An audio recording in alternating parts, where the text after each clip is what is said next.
So I think the first step really is identifying unhealthy thought problems, is to accept the fact that I am part of the problem. Mm-hmm. Because you are in Mm-hmm. somewhere in there. If you're thinking negatively about your spouse all the time, you're part of the problem, Mm-hmm. because of what your thoughts are coming out in actions and words. And that's probably perpetuating whatever's going on in the marriage at that time. In order to have a healthy and awesome marriage, you have to protect it and nurture it. And one really important way to do that is by protecting your thoughts.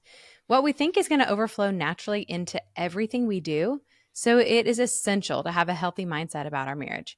Today, we're going to talk about ways to battle unhealthy thought patterns. So, Dr. Kim, first of all, when it comes to marriage, why are our mindset and our thought life so important?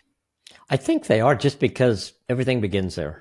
Mm-hmm. Our thoughts is just where our thoughts happen before our words happen, before our actions happen, before our reactions happen. How we look at our spouse, how we frame our spouse, and that's going to have a lot to do. What are you thinking about with your spouse, and then it relates then about how you treat your spouse, what you say to your spouse. If you have framed your spouse as in your thoughts as an enemy, or they're just not being fair to me, or things like that, well, your reactions, the way you interact with them will be the same. If you frame your spouse in a very healthy way, most of the time your words and actions and things that happen are going to be positive. And so I think it makes a big difference. And sometimes I don't think we realize how important our thought life is, and how much it affects what goes on in our lives.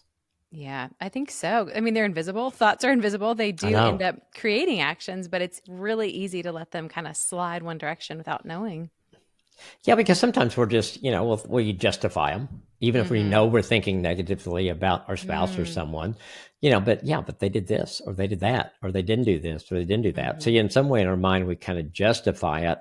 And I think there's other options. When something happens that's not health, or that you don't like in a relationship, you don't have to think negative thoughts about that person. You can say, okay, how do I communicate better? How do I let them know what I need and want? Those kind of things, and try to work Mm-hmm. in a positive way instead of getting stuck in negative. And I think it's harder in our culture now because we live in a pretty negative culture in so many ways. People Mm-hmm. aren't very kind. We talk about that a lot. Mm-hmm. People are critical of things. And so I think it can flow over very easily into how we look at our spouse. Gosh, that's so true. And I love that you already right off the bat went really deep with the justification. Like, I Yeah. think as soon as you said that, I was like, oh my gosh, yeah, we can. I've done that. And I Yeah. know probably most people have to some degree. And I think what you're saying about our culture, I do think there's a lot of, we've talked about before how there's it's kind of some blaming, Yes. undertones. And I think that can be really sneaky. So I'm glad we're talking about this. It is. I think it's easy to not take personal responsibility. Mm-hmm. It may be easier than it's ever been. Mm-hmm. And so then that goes back. So if you're not taking personal responsibility, other areas of your life, you get to where you're not taking personal responsibility for your part in a marriage relationship. And that gets very damaging. Yeah, that's true. And so, I mean, we have the cultural aspect in play, but we also have to acknowledge that, I mean, as far back as Adam and Eve, they didn't want to take personal responsibility, neither one of them. So it's right from the go. Exactly. Exactly. Yeah. I mean, it's what the first thing we hear was what Adam blaming Yeah. Eve. It's this woman that you gave me's fault. Yeah. Not that I took a bite out of that thing, Right. but it's her fault. And it's Yes. really your fault, God, because you created her. You I was created it. doing Yeah. fine with just you and me, and now Yeah. you put this woman in here. So yes, it goes a long way back. Yeah. Oh man, that's tough. That's tough. Good thing we're going there. We got to go there. Yes. So when you're counseling couples or even in your own marriage, how do you see mindset or thoughts damage relationships? Well, I think it's good for all of us to consistently ask ourselves, what are our thoughts about marriage and our spouse? Mm-hmm. And I think asking God to keep those thoughts healthy, and those Mm-hmm. that would reflect what he would want, how we would want us to frame our spouse. And if there's issues, to work through that. And so then you think, are they positive? Are they negative? And then what do you do with those? And why are Mm-hmm. they negative if they're negative? Because those thoughts are really things, because Mm-hmm. research has shown us that when we think of something, we build it into the structure of our brain. So it's not, we talk about fleeting thoughts. Well, a lot of times they're not, they Mm-hmm. get stuck there.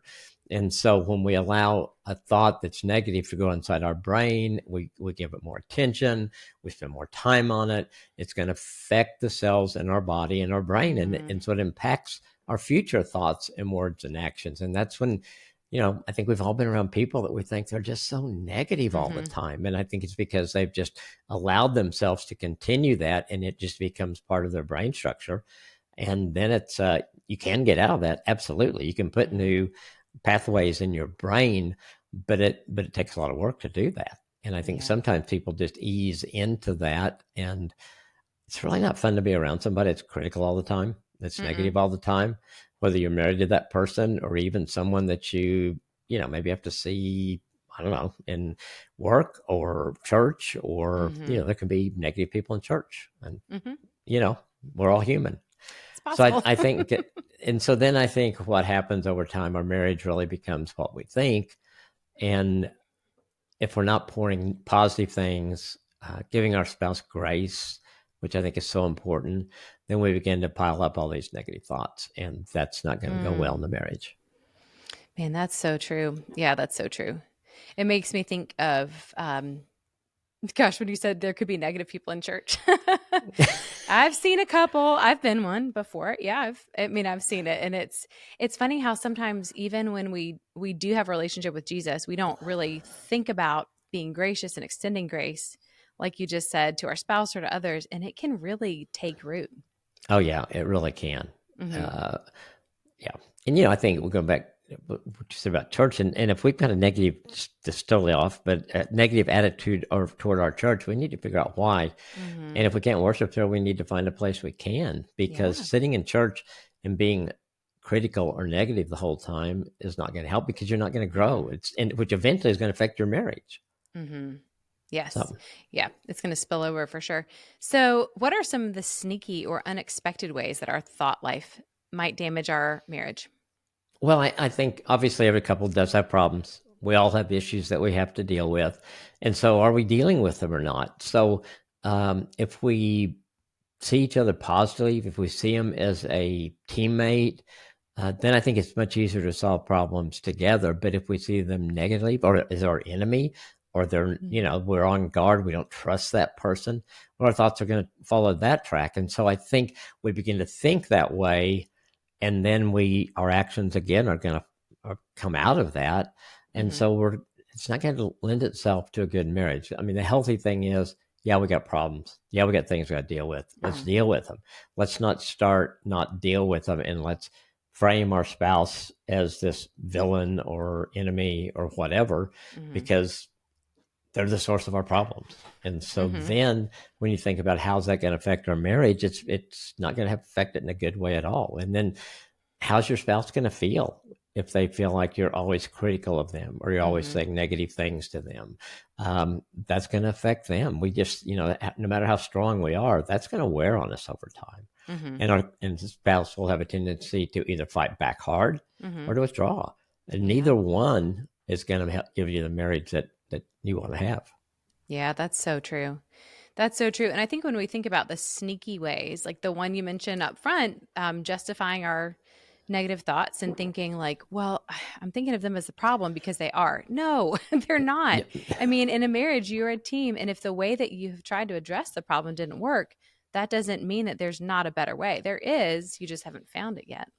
absolutely. Yeah, I think that's really good. I think you almost, well, this is the way it is. And Mm-hmm. so, it's not going to change, or I'm not going to change till they change. Mm-hmm. I'm critical because they're just not what I thought they'd be in marriage. And Mm-hmm. so I stay critical. And so all of that stuff just leads down really unhealthy patterns. And Mm-hmm. most of those things probably end in divorce if they're not Mm-hmm. taken. But it also robs you of what you could have in marriage today. Mm-hmm. Mm-hmm. Because marriage, each day you want to think the best you can about your spouse. You want to have this person that you chose to be your spouse, to be your best friend for the rest of your life. And Mm-hmm. so you begin to throw those negative thoughts in, and it's just sabotaging that all the time. Yeah, that's so true. I think I just what you just said, you mentioned something about I'll do my part when they've done their part, waiting for them. I've heard so many people articulate that without even thinking about it, just kind of casually. And I know I've been in that before where I thought, well, I would do this if he would do this. Yeah. Yeah. And that's back to not taking personal responsibility. But I feel like that's such a trap because we think that it has to be both people doing what each person perceives as necessary. But that's just not taking responsibility for your behavior. It's not taking responsibility for what God has called us to do and being obedient to him. And that's not going to get you anywhere.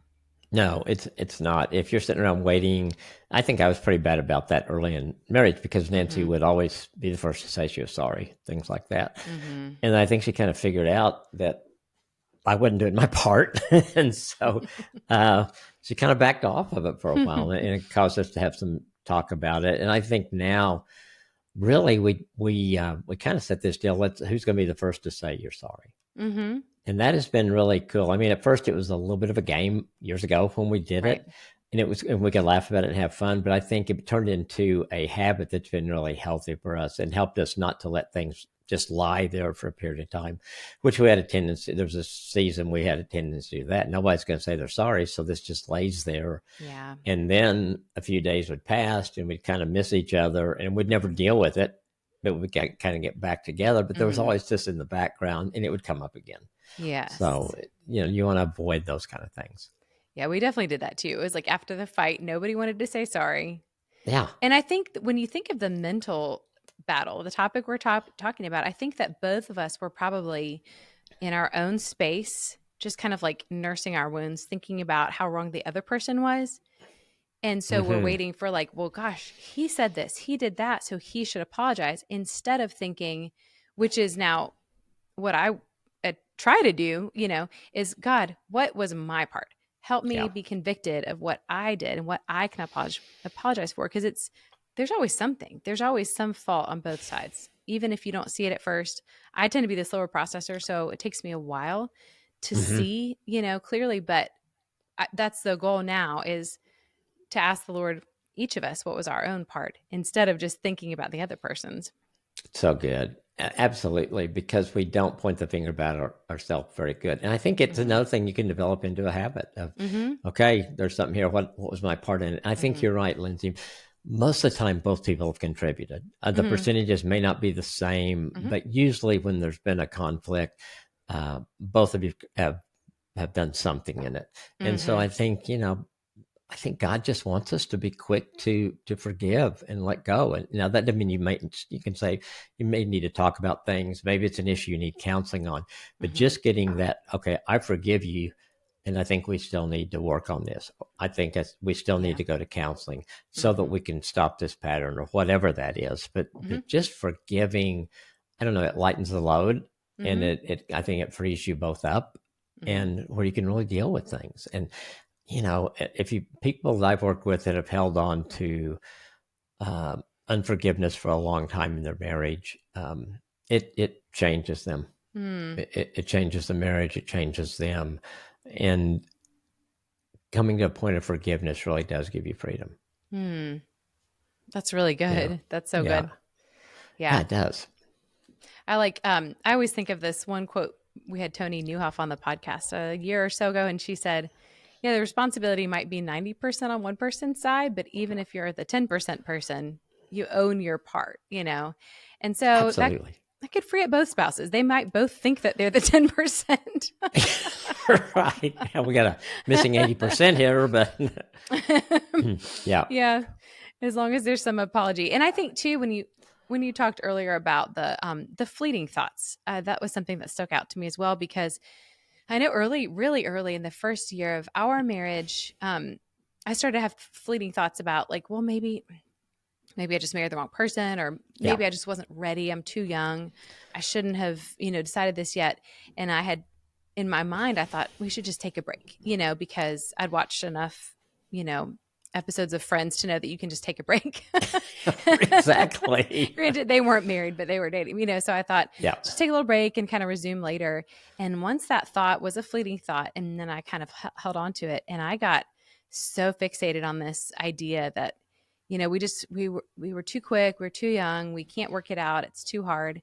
And to the point where I just was about ready to shut down. I didn't know what to do. I didn't want to get a divorce. I just couldn't stay in this yeah, situation of not knowing how to solve a problem. And it just paralyzed me. And it was just from these fleeting thoughts that really took root before I even thought to stop them. Yeah, absolutely. And that's such a good example because I think that happens. And then all of a sudden Mm-hmm. that fleeting thought, you're right, it kind of stays for a while and Mm-hmm. then it begins to grow. And usually we're not objective about those No. because at that times with especially since you had friends as your Bible, Right. that seemed like the right thing to do, right? It seemed I very mean, simple. works good on TV. Yeah. Yeah. Yes. Yes. Mm-hmm. No, Yeah. it's Well, so this really begs the question: what are the steps to identifying our unhealthy thought patterns? Well, I think kind of what you were talking about, that what is your internal dialogue about your Mm-hmm. spouse? What are your thoughts about your spouse? And maybe just spend a day and maybe even jot them down. Jot down every thought you have about your spouse just for one day, Mm-hmm. and then see what those are. Are they positive or negative? What are you saying to yourself about your husband or your wife in that situation? Are those Mm-hmm. things that I've thought during the day that I've told myself, are they positive? Are they negative? Mm-hmm. And then I think what I don't think we dig in enough is sometimes if it's negative, why? Mm-hmm. Well, is this about me? Is it about them? Mm-hmm. Is it the way I'm looking at things? Why does it seem negative? Why am I dwelling on that being Mm-hmm. negative? And then what needs to happen to turn that around? Maybe it's a conversation, maybe it's counseling, maybe it's prayer, maybe it's renewing your mind, all Mm-hmm. those kind of things. And so I think when you've got that list there and you can Mm-hmm. kind of circle all the positive, you can identify the negative, and then, okay, what about those negatives? How do I turn those into a positive? I think a lot of times we don't realize we have a choice when we have a choice, Mm-hmm. and we get in those patterns and we don't even think that we're making a choice to think Mm-hmm. negatively, but those build. And so, how do you reframe your spells from negative to positive? How do you take that negative thing and say, that's not that big a deal. We can Mm-hmm. talk about it. We can resolve this, those kind of things. And also, what's worth, there may be some quirks that your spouse have that you're framing and thinking about too much that are just, maybe you just need to accept those. If they're not, are they really hurting you? Are they really hurting the marriage? Or they just irritate you a little bit? Mm-hmm. So I think looking at that too, you can certainly share those. And maybe if you're, what did I do? Oh, I would always shake my leg when we were sitting down. And I don't know why. And so it really bugged her. She'd put her hand on my leg and I'd stop. I'd get the message and everything. But it wasn't anything that she made really big, but she made me aware of it. And over time, Mm-hmm. I stopped. I think it was just a nervous habit or something. But I think she addressed it and said that bothered her. And it was something like, okay, I Mm-hmm. can quit that. I can Mm-hmm. I can work on that. It's not no big deal. I haven't done that my whole life, so I can stop it again. So I think it's really just kind of communicating again, talking about those things, Mm-hmm. identifying them, and then what are you going to do about it once you identify Mm-hmm. it? Yeah, that's good. So I'm thinking when you have this practice, it's simple, like write down all the thoughts, but what if that seems really like scary to a person? Say they're kind of like afraid to see those negative thoughts written down, or they don't want to have to go into the why. What would you say to that person? I think it's hard. Mm-hmm. I agree. I totally agree with that. Totally get what you're saying. I think it's important, though. I think it's important Mm-hmm. to deal with it. So maybe you have an accountability partner. Maybe you have a counselor. Maybe you have someone Mm-hmm. else that kind of walk with, so you don't feel like you're all alone in the middle of that. Mm-hmm. Just so someone can help you process through those things. Now, I think the first thing with all of it is to admit that you are part of the problem. Mm-hmm. And until you get to that point, none of that's going to do any good Mm-hmm. because you're going to justify everything. So I think the first step really is identifying unhealthy thought problems, is to accept the fact that I am part of the problem, Mm-hmm.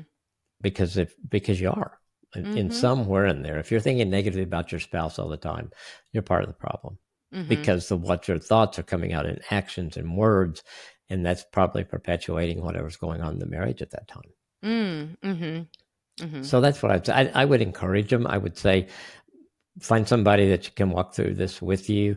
Mm-hmm. In prayer, I think a lot of prayer. I think when I'm really going through something and want to just write down things or thoughts or whatever and process. Just asking God to help you and to guide you, to reveal what needs to be revealed, and just trust Him in that. He's not going to reveal something that He does not give you an answer for, ever. He always gives us an answer. And so if God brings it up, if you're writing it down, you're thinking, where did that come from? He's going to have an answer for you. He's going to have a way out in every situation. That's good. That's so good. So once you have this, list, once you're kind of facing what you're dealing with, how do we go to battle in our mind? Well, I probably should have said that first, what I just said, and that's prayer. I think you really want to involve God in that because He wants your marriage to be healthy. He wants you to be healthy. He doesn't want you to live with this negative mindset, because really, if you're negative about your spouse, it's probably going to come out other ways too. It's going to come out with other people, other situations. You get this critical mindset. You maybe start making, oh my gosh, I'm being critical of my pastor now, those kind of things. And so pray. And then I would say a couple things. One, if you're going to, this would be an action step too, but write out the first 10 words that come to your mind when you think about your marriage today. What are those 10 things that come to your mind? And then circle the positive ones and put a box around the negative ones. And then just, what do I see there? Is there a pattern there? God, what am I doing here? Those negative things, are they all tied together? And is that something about me? Is something about my spouse? Is something we need to work on together? Where did those words come from when they first entered your mind? And so I think you can go, by going to battle, it really is beginning to dig deep. Ask God, go with me in this. Let's write out the things that I think about my marriage. Do bullet points. And then, okay, what are those? Where'd they come from? Are they fair? Are they not fair? Have I even talked to my spouse about it? So I think you want to begin to deal with it, because if you don't, and you just let those continue to pile up, it's just going to be more and more negative, and it's going to affect your marriage more and more in a negative way every day. Yeah, that's good. As you were sharing that first step before about the identifying patterns, I just thought I know there are some people who are really averse to sort of airing negative feelings or thoughts because they don't want to be negative. But as we know, whatever we don't deal with, we don't heal. So like if we don't deal with or process those, but we keep them inside, they're actually dictating a lot more of our mindset than we realize. And so that's something that I've just learned a lot about recently. Some of the things we talked about in the Unpacking the Baggage in Your Marriage series and some research I did for that, it was really illuminating to see that, like, if you're not, letting that stuff be processed properly with the Lord, it's just going to be still affecting everything. Absolutely. Yeah. And I don't know why. Yeah, I think it is. Sometimes we think if we say it or write it down, it becomes more real. But if it's in your mind, it's real, because it's affecting your brain. And we know now how that affects brain cells and the rest of your body. And plus, God knows them anyway. Yeah. Ultimately, the one person I care most about is my relationship with Him. And so He already knows it. And so I can't hide something from Him. And so it's asking Him to help me now in processing these things, so it helps my marriage relationship or my relationship with my kids or other important relationships to you. That's so good. It reminds me of the Psalms, what you're saying of how David would just pour out all these crazy things. I mean, he said he wanted to kill people. He was very, very honest with God. Yeah. And I love it, because that's why the Psalms are so good. The ones there's a bunch of them there that David wrote, and just when he was under attack or all different kinds of things. And yeah, he'd just say but he always came back to, "You're my God." And, I love you. I worship you. But he, I think, showed us it's okay to air those things out, and get them out there, and then you can deal with them at that point, Yeah, that's good. That's a great model. Good encouragement for us. So then once we've done that, how do we begin to establish new thought patterns? Well, I think something that's really important is when something negative happens in your marriage, it's important to separate that issue from your spouse. In other words, a lot of times we put it all together. So maybe Nancy, I was trying to think of an example that she might do. Maybe she gets upset at me for whatever. And so I get mad, and I get mad at her. I get mad at what happened.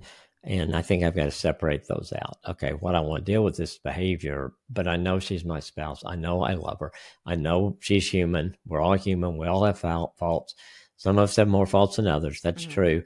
But there are always going to be in a marriage issues that we have to deal with, but they don't change who we are as a husband and a wife.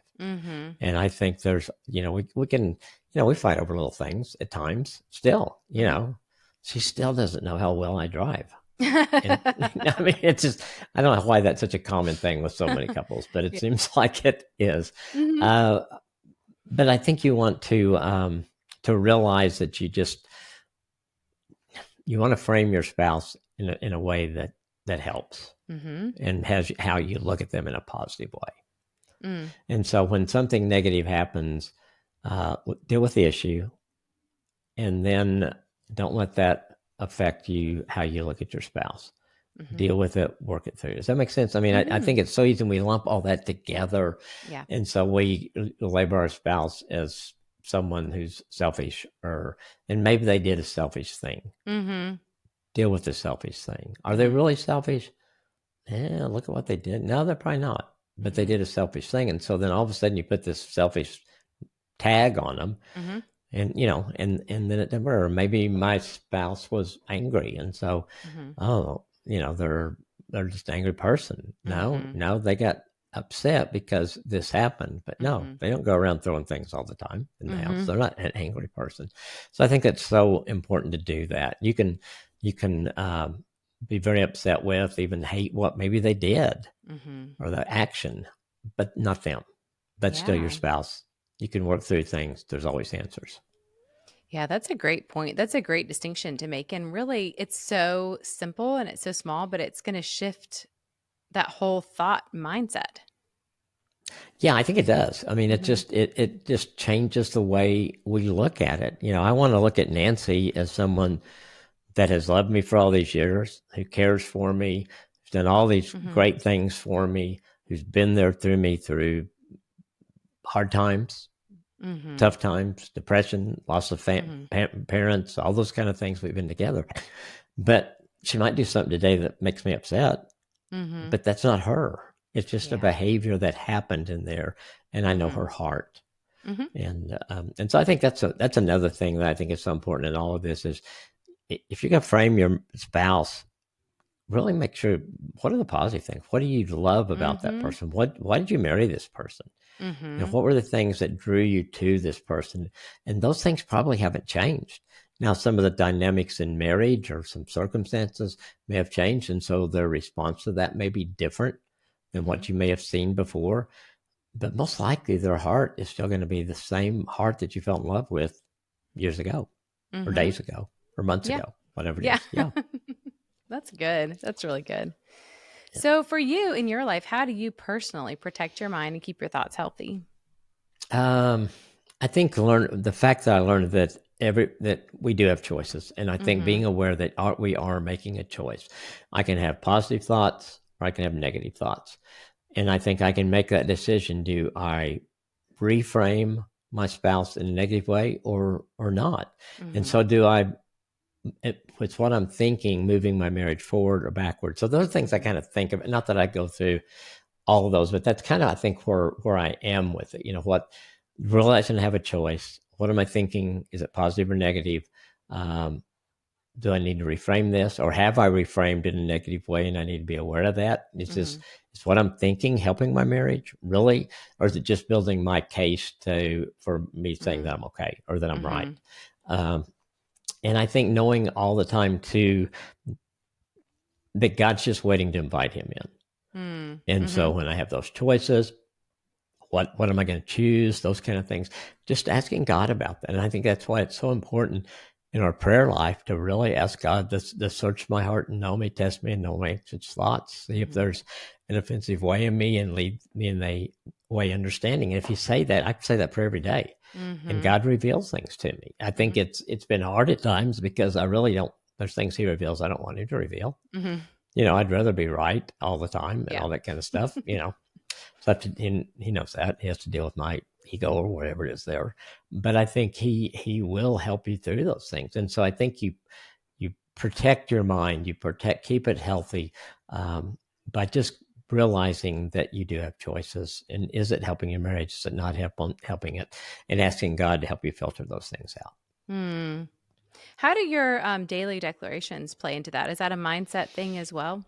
Yeah, it is. I mean, I've got, I think, 35 or 36 declarations that I say every day. Hmm. And it does. I think it, and some days I think when I've gone through them, I think, did I even listen to myself today? Hmm. But the fact that I do it every day, it does make a difference. It's how I look at myself, how I look at God, how I Hmm. look at life, things that I think are important. And so Hmm. saying those over day after day after day, it definitely makes a difference. I think Hmm. the more you feed yourself with positive things, the better. That's why it's so important to be in the Word that we talk about all Yeah. the time. Whether you're doing a YouVersion plan, reading through the Bible, whatever you're doing, Hmm. to learn and grow and impart God's wisdom into your mind is so important. And so I think it's not just about what you do in your thoughts toward your spouse; it's what you do to feed your mind with healthy things that will help you Hmm.